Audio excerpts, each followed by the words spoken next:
Assalamualaikum warahmatullahi wabarakatuh. Saya Akmal Basir Daulaya, nomor induk mahasiswa 2306060 dari kelas peternakan C. Jadi di sini saya akan membuat review video peternakan untuk memenuhi tugas dari mata kuliah Manajemen Ternak Unggas yang diampu oleh Ibu Tati Fidianasari SPTMP. Adapun video yang saya ambil itu dari akun YouTube G Machinery. Dan untuk jenis ternaknya yaitu ayam kalkun atau broad-breasted white turkey. Langsung saja ke videonya. Jadi di sini telur-telur disusun, kemudian dimasukkan ke mesin tetas.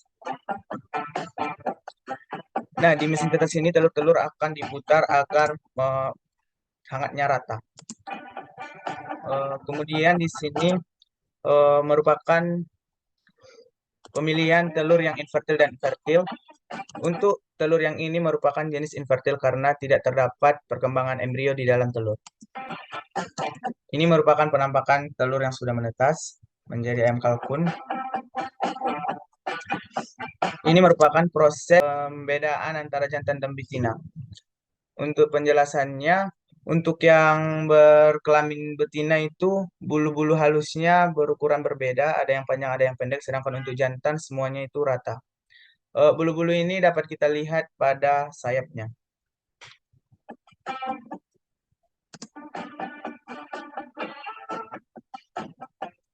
Lanjut, telur-telur tadi itu akan dibersihkan dari noda-noda yang tidak baik. Kemudian dilakukan pemotongan paruh.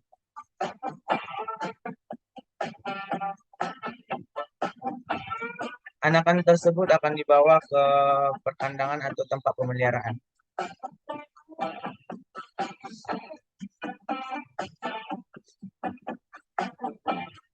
Di sini tampak jelas bahwa paruhnya sudah terpotong. Hal ini dilakukan untuk menghindari kanibalisme.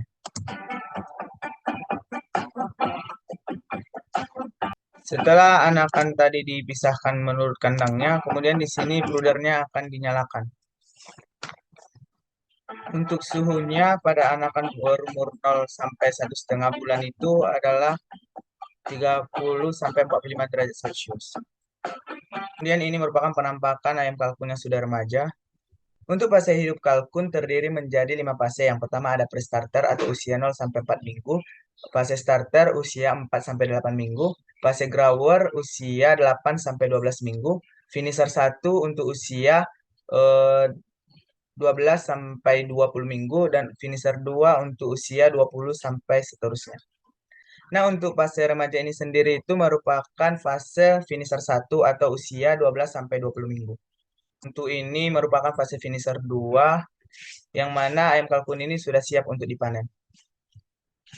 Untuk pakan ayam kalkun pada usia 0 sampai 1,5 bulan itu merupakan BR1 dan juga ditambah dengan air yang dicampurkan dengan sayur jenis sawi atau hijauan lain. Sedangkan untuk fase remaja dan juga dewasa, pakannya berganti menjadi bekatul, tetapi sayurnya juga tetap diberi karena ayam kalkun ini merupakan jenis unggas yang sangat menyukai sayur. Untuk pemeliharaan ayam kalkun tidak dianjurkan untuk memberi banyak minum karena dapat mengurangi nafsu makan dan membuat kalkun lebih mudah terserang penyakit. Untuk pemanenan di sini diberi sekat-sekat pada kanan dan kiri ayam kalkun dan ayam kalkun diarahkan menuju arah mobil pickupnya. Dan di sini dapat terlihat bahwa perusahaan ini atau peternakan ini sudah tergolong yang maju karena sudah menggunakan mesin otomatis untuk pemanenan.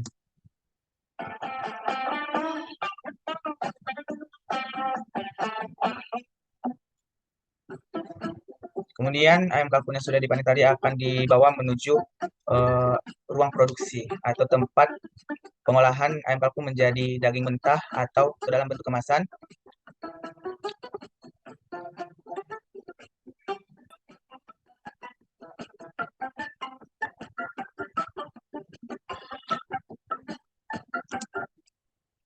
Di sini ayam kalkun akan disembelih untuk menuju ke proses selanjutnya. Nah, pada bagian ini merupakan pemotongan ayam utuh menjadi beberapa bagian. Yang tadi merupakan pemisahan antara badan dengan kepala.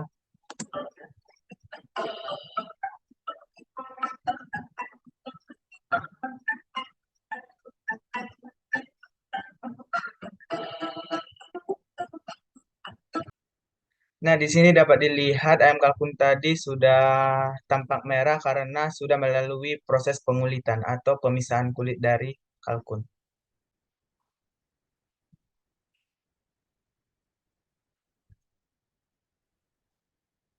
Nah, di sini merupakan proses pemotongan ayam kalkun menjadi beberapa bagian, yaitu ada bagian dada, bagian paha atas, paha bawah, dan lain-lain.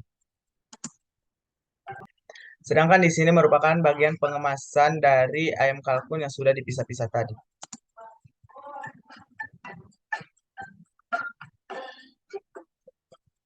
Untuk kandungan ayam kalkun terdiri atas protein, asam oleat, dan juga omega 6 yang baik untuk jantung. Sebelumnya saya ingin menjelaskan video dari channel ini tadi bersumber dari dokumentasi perusahaan Damete Group yang merupakan perusahaan terbesar nomor satu untuk penghasil Turki di Rusia dan juga nomor 4 terbesar di Eropa. Nah, untuk melengkapinya saya ada mengambil beberapa video dari website resminya yaitu Damate Group. Nah, ini merupakan video yang saya ambil dari website resmi Damate Group atau yang terletak di Rusia. Jadi pengolahan daging kalkun di perusahaan ini sebesar 155.000 ton per tahun. Dengan sanitasi yang program yang bagus dan juga manufaktur yang bagus dan pengeliminasian daging yang terkontaminasi. Jadi perusahaan ini sudah memakai 100% sanitasi tangan yang bagus. Dan tadi ada CCTV untuk mencek apakah pekerja memang benar-benar sudah melakukan sanitasi yang baik.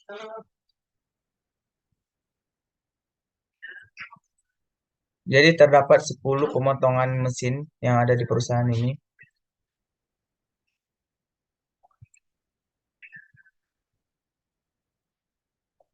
Hanya membutuhkan 8 jam dari pemotongan hingga pemrosesan.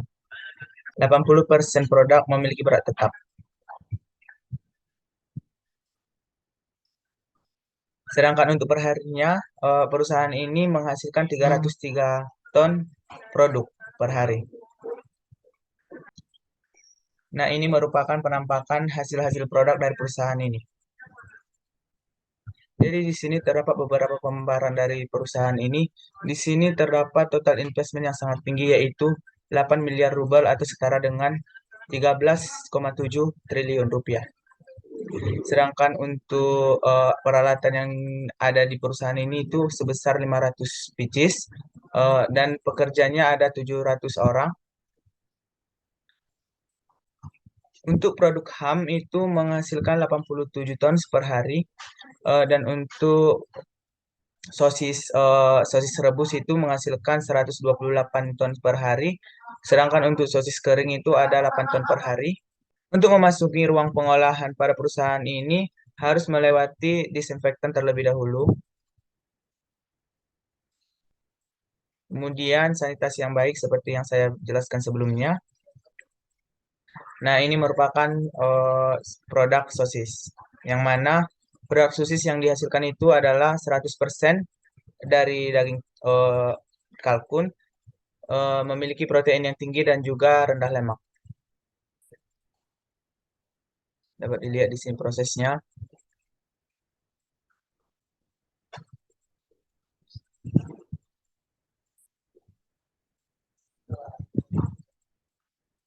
Ini merupakan produk sosis mereka.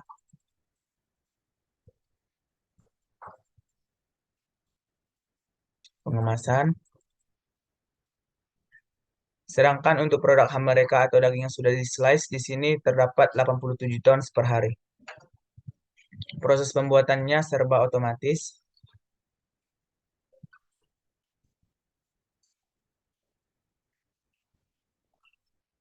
Jadi daging-daging tadi itu akan dihaluskan kemudian dimasukkan ke wadah seperti ini. Kemudian nanti daging ini akan dipanggang. Sebentar, sini. Setelah dipanggang, daging tadi akan di-slice. Inilah merupakan ham produk mereka. pengemasan. Untuk lengkapnya di sini ada produk-produk yang dihasilkan oleh perusahaan ini. Di sini ada daging beku, bagian dada tanpa tanpa kulit. Kemudian di sini juga terdapat dada bagian dalam. Kemudian di sini ada paha atas tanpa kulit dan lain-lain. Kemudian di sini ada pakai yang lebih besar yaitu sebesar 15 kilo per karton.